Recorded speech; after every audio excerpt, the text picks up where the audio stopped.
Bleh.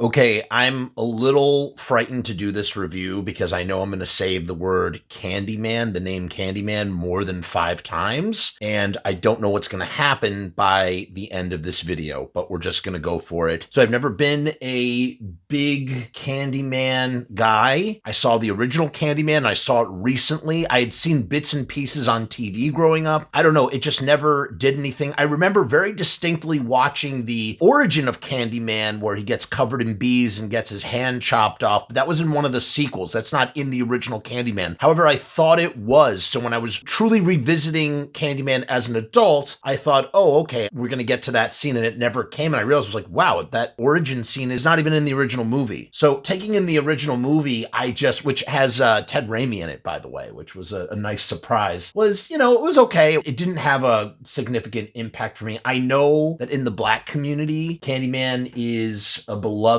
piece of Black horror mythology. And I get it. I understand. This was originally sort of hyped as a remake, and spoilers right now. If you haven't seen it, turn this off. Spoilers, we find out that it's not really a remake. It's not really a reboot. It's actually a sequel. It's like a requel of sorts. It's directed by Nia DaCosta. She wrote the screenplay along with Jordan Peele. This was really hyped as a Jordan Peele movie. It is not. However, Jordan Peele is very involved with it because he had a hand in producing it and co-writing it with Nia. This might be controversial, but I think this Candyman is better than the original. The subtext of Candyman in the original film was always underlying. It was always under the surface, deeply buried under the surface, especially in the 90s. There are other horror films that tackle Black social issues like People Under the Stairs and Tales from the Hood, where it's a lot more upfront and in your face. I feel like with Candyman, it was more subtle. In this Candyman, though, it's right on Front Street, which is so fitting because horror and sci-fi are both vehicles for social issues. There are some people that get really upset when horror is too political. It has too many messages in it. The best horror does that. That's what horror is for, okay? It's almost kind of a litmus test if you think about it. It's a litmus test.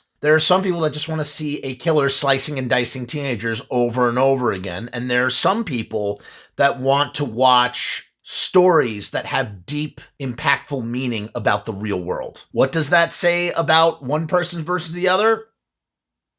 And listen, I like to turn my brain off and watch mindless entertainment. But the thing that I love so much about horror is that it challenges me. And Candyman does that. Candyman challenges you. Chicago is known for this legendary projects called Cabrini Green. I used to live in Chicago, okay? And I was always told that not even police will go there. I used to pass by it on my bus route. It was known for being an incredibly dangerous projects. It's also the setting for the first Candyman as well as this Candyman. Basically, you have this guy, Anthony. He's an artist and he's looking for inspiration, and he learns about the Candyman legend. He learns about the events from the first film. It's not really a twist because we find out that the events of the first film happened when they're telling the story at the beginning. So he goes down there to check it out and he gets stung by a bee in his hand, and slowly his body begins to corrode and decompose as he is slowly turning into Candyman himself. See, there's not just one Candyman. There is a whole legion of Candymen going all the way back to the 1890s, starting with Tony Todd's Candyman. And every time there's some sort of traumatic, violent injustice against Black people, a new Candyman spirit is formed. And part of what feeds Candyman is the myth, the legend. Everybody in Cabrini Green, after what happened in the first movie with the fire and the rescuing of the baby, they vowed to never talk about it. And so the myth has kind of died down. They need a new Candyman to breathe life into it. And that's kind of like what happens in the movie. It was also interesting.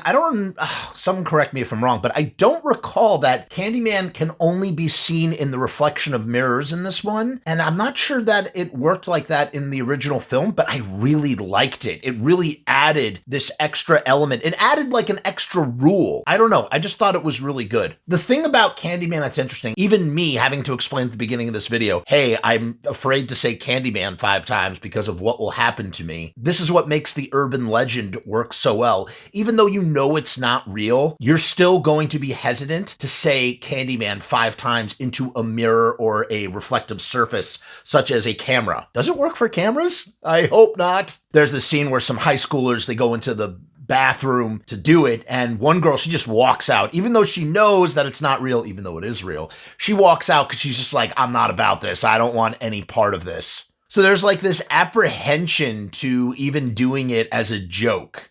Eventually, we find out, I guess the big reveal is that Anthony is the baby from the first movie.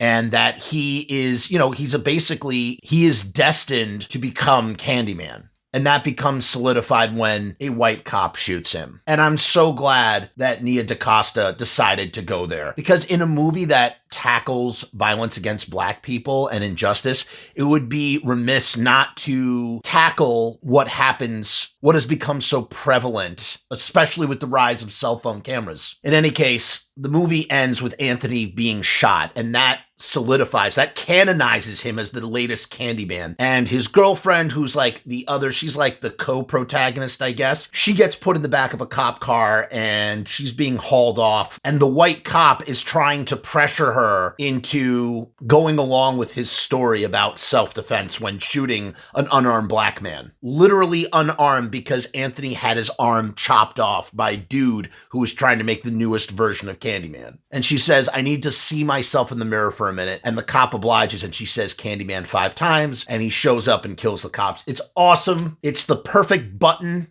And I hope they do more with it, man. I'm on board. Give me more Candyman. Candyman, Candyman, Candyman!